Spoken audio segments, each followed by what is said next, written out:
thank you to everyone joining us for this on-demand session as part of Blue Line's first virtual symposium and product showcase. I am now joined by York Regional Police Infrastructure Services Superintendent Paulo Da Silva to chat more about how YRP is raising the bar when it comes to all things digital and how one app, Axon Citizen, really helped the police response during the peak of COVID-19. Superintendent, thank you for joining us on this digital chat. Thank you very much. A pleasure to be on, and great to be part of the conversation and sharing some information with our fellow peers within policing across Canada. Thank you. Wonderful. Well, let's start with a look back before COVID-19 and before YRP really began using Axon Citizen. What did the agency do for evidence gathering from the public? Well, I could tell you, as most agencies, it's been a very manual process, right? So before having the ability to digitally and electronically submit evidence from a citizen's point of view, we really had to rely on officers, forensic identification folks, to follow up with citizens, to actually attend residences, deal with the physical aspects of digital media, DVDs, thumb drives, moving them from one medium onto a DVD so that they can put on a computer. So a very intensive manual process that we thought, and obviously not a lot of efficiencies within that. And from a citizen standpoint, coordinating a time by which they were home.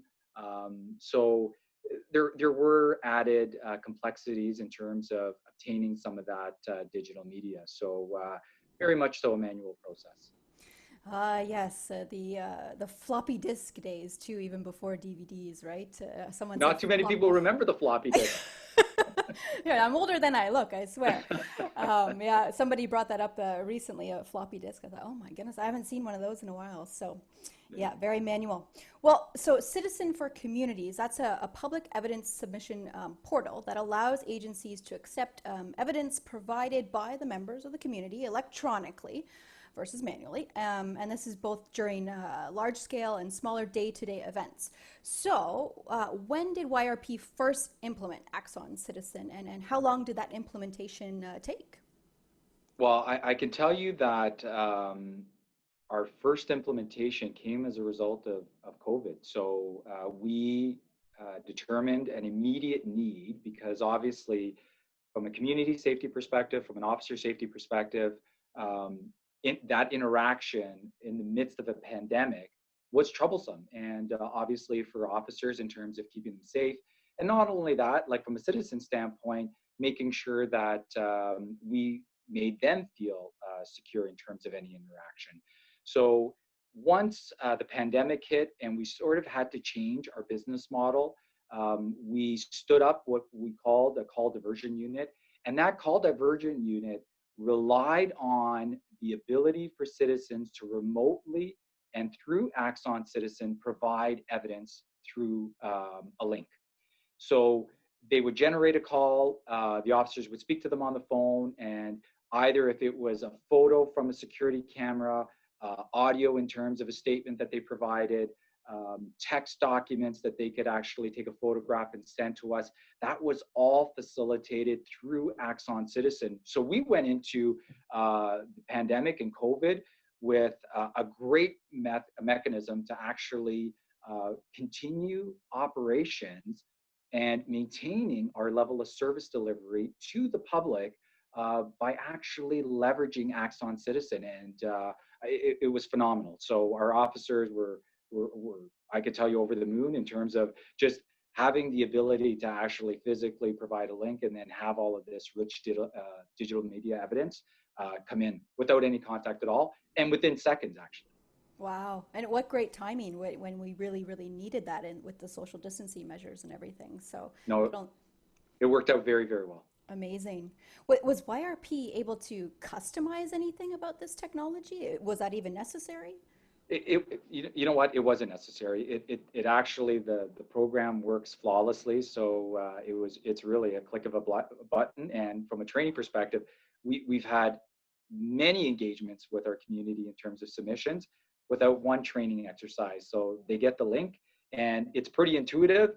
Most of us know how to upload, and we do that on a day-to-day basis. So from a citizen standpoint, it was really a natural fit, and it was embraced.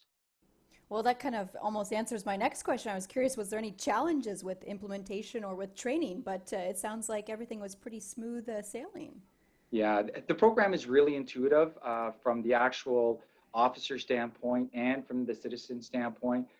There's very little training. We did have to do training prior to, just to ensure that our officers did recognize it. But from what our officers told us, the program, the user interface was very intuitive. So it was very easy to use.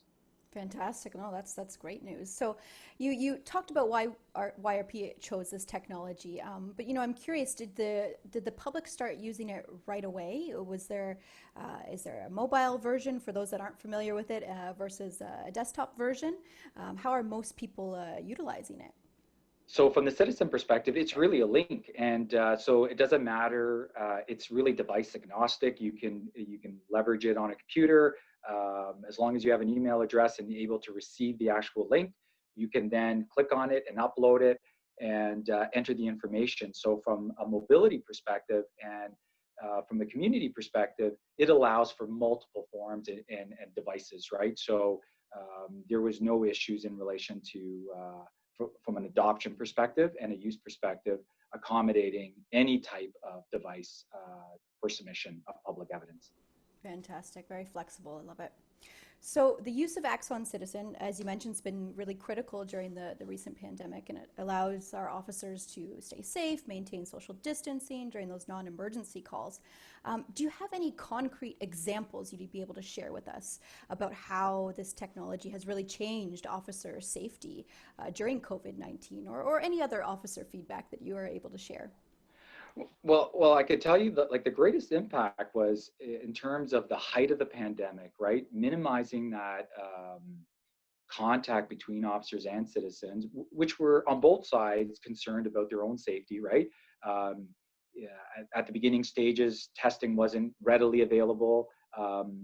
Members of the public weren't really aware whether or not they were sick or not sick. So, in terms of really facilitating examples of that, once we started on it, it became for us a tool that I don't think we'll ever not ever leverage again, right? And I think moving forward, we've seen the benefits of actually facilitating the ease of submission by the public and the willingness for them to actually do that. We do have several examples by which either it was security cam footage from somebody's home, whether or not it was paperwork in relation to frauds that were experienced by citizens, whether or not it was a simple statement that was provided via audio. Those are all examples of um, submissions by our citizens that really helped facilitate the investigation and allowed for the service delivery, right? So it wasn't that we had to stop doing anything from an operational perspective. We just leveraged the technology and changed the way we did business to facilitate moving forward with some of the aspects of our investigations. Fantastic. It's probably for a lot of officers, they can't imagine, going back to a time before this was in use, right? No, absolutely. I was going to mention there is one aspect from a court perspective that any digital evidence that is submitted, we can automatically disclose that directly to court. So it is a complete end-to-end solution that we have. So any of those submissions by the public, on a click of a button, we can share directly to the Crown attorneys. And one example that I'll share is in a motor vehicle collision where you have statements. Those statements being digitally submitted by our citizens, we can then submit to support the charge of a Highway Traffic Act offense of either careless driving, red lights fail to stop, and in turn, the Crown can then submit it to the actual defendant or the person that's been charged, all without physically touching a physical piece of paper, DVD, or other item. Wow, super efficient. That's a Yes. game changer right there. Yes, it is. Exactly. Yeah. Absolutely. That's exciting. I can only imagine how that's changed even just time, right? That was spent running to the courthouse to drop off a DVD. It makes a huge difference at the end of the day. Absolutely. So I'm curious, from when this was really implemented to up to today, how have you seen the app and the technology in general evolve? Has there been any major changes, major increases of use? I'm just curious about the evolution over the last couple months. Well, we haven't had any significant changes, but the actual uptick in usage and officers wanting to use it because they know that there is a benefit in terms of time savings in obtaining that digital evidence, right? So when we started off with our call diversion unit, and then word spread how easily it was. And then our CIB investigators, because of the amount of contact that they have and follow up with members of the public and victims of crime, this became a very easy tool to use so that we could leverage, and they really gravitated into it. So we're at a point now where we actually have to, take a step back to say, hey, we need to get people trained, and we have to sort of continue our training. It's with great enthusiasm, and from someone that you know, implements technology, when you have your users asking for a product, you know that it's a success. So I hope that that continues on. Fantastic. Yeah, nothing travels as fast as word of mouth still to this day, right? When somebody Yes. enjoys a tool, exactly. All right, well, moving right along. Any other advice that you have for other police agencies who are pretty curious about this type of technology and what that brings to the table in terms of not only efficiency but overall modernization across the whole scope of the agency? Any tips for them? No, absolutely. And you know what? I think most of our policing partners across Canada, across North America, are all facing the same challenges, right? And when you look at how we were able to leverage this technology during a pandemic and continuing our service delivery model, my advice to all of our fellow partners is, in terms of the evolution of modernization, innovation in terms of adopting a modern digital evidence management solution, and the ability to enhance that um, communication with our citizens, so that we give them an opportunity to participate in the actual investigation, to allow for that flow of information, is vital to policing moving forward. So when we talk about resources, and when we talk about the ability to continue on investigation, I think it is essential for anyone to have a DEM solution and the ability to actually engage citizens that much more easily, in the sense of giving them a product by which they're accustomed to. Because we forget that everyone's been on Amazon. Everyone can order, right? We are in an era of internet of things. Everyone has access, for the most part, to computers.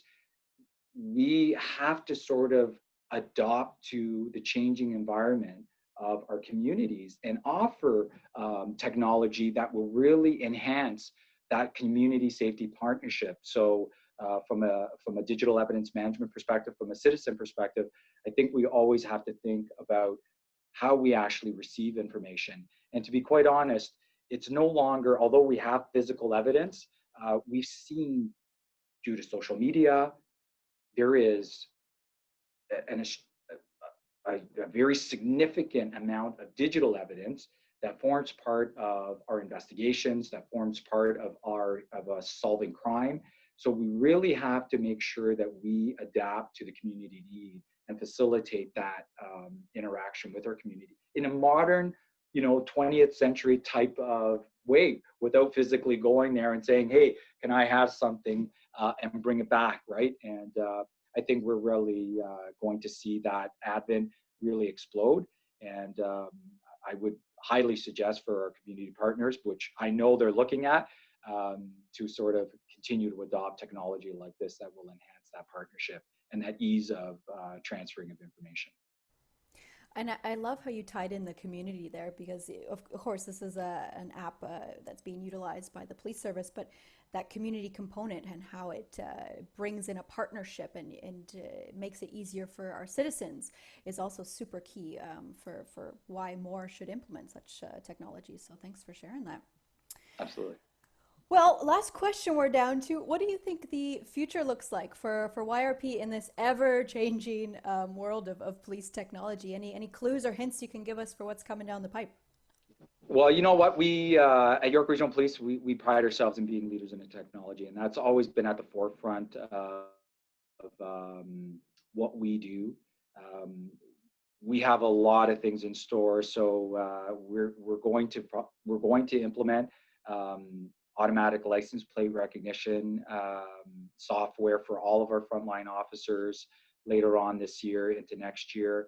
We continue to look at different innovative solutions with regard to how does that impact our community. And one of the things that we always do is from a technology standpoint, it's we look at our officers in terms of their use of technology, but how is it also beneficial in terms of the community standpoint?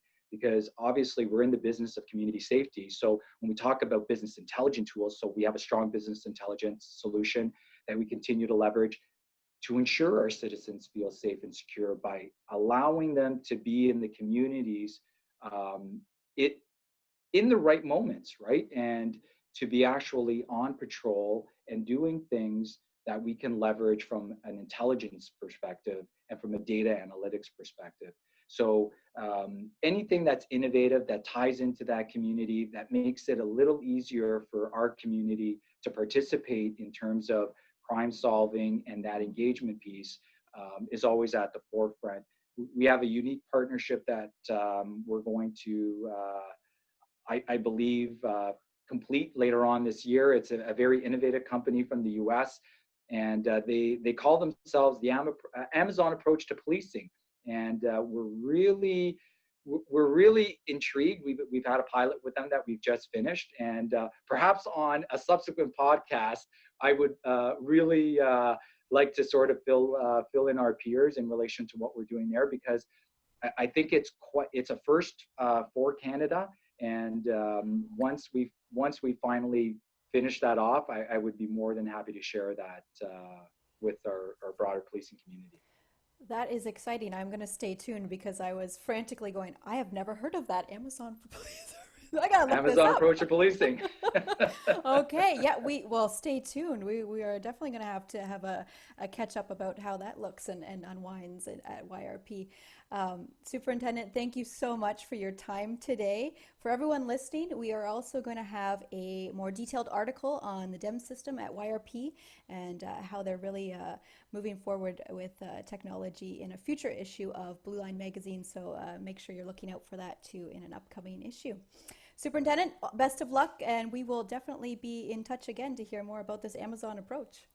Thank you very much. And to our policing partners, if you do have any questions, we're always open and we're always willing to share what we have amongst our Canadian partners. So I thank you for your time today and for the opportunity to actually talk about our new solutions. Thank you. Thank you. 46 South Road.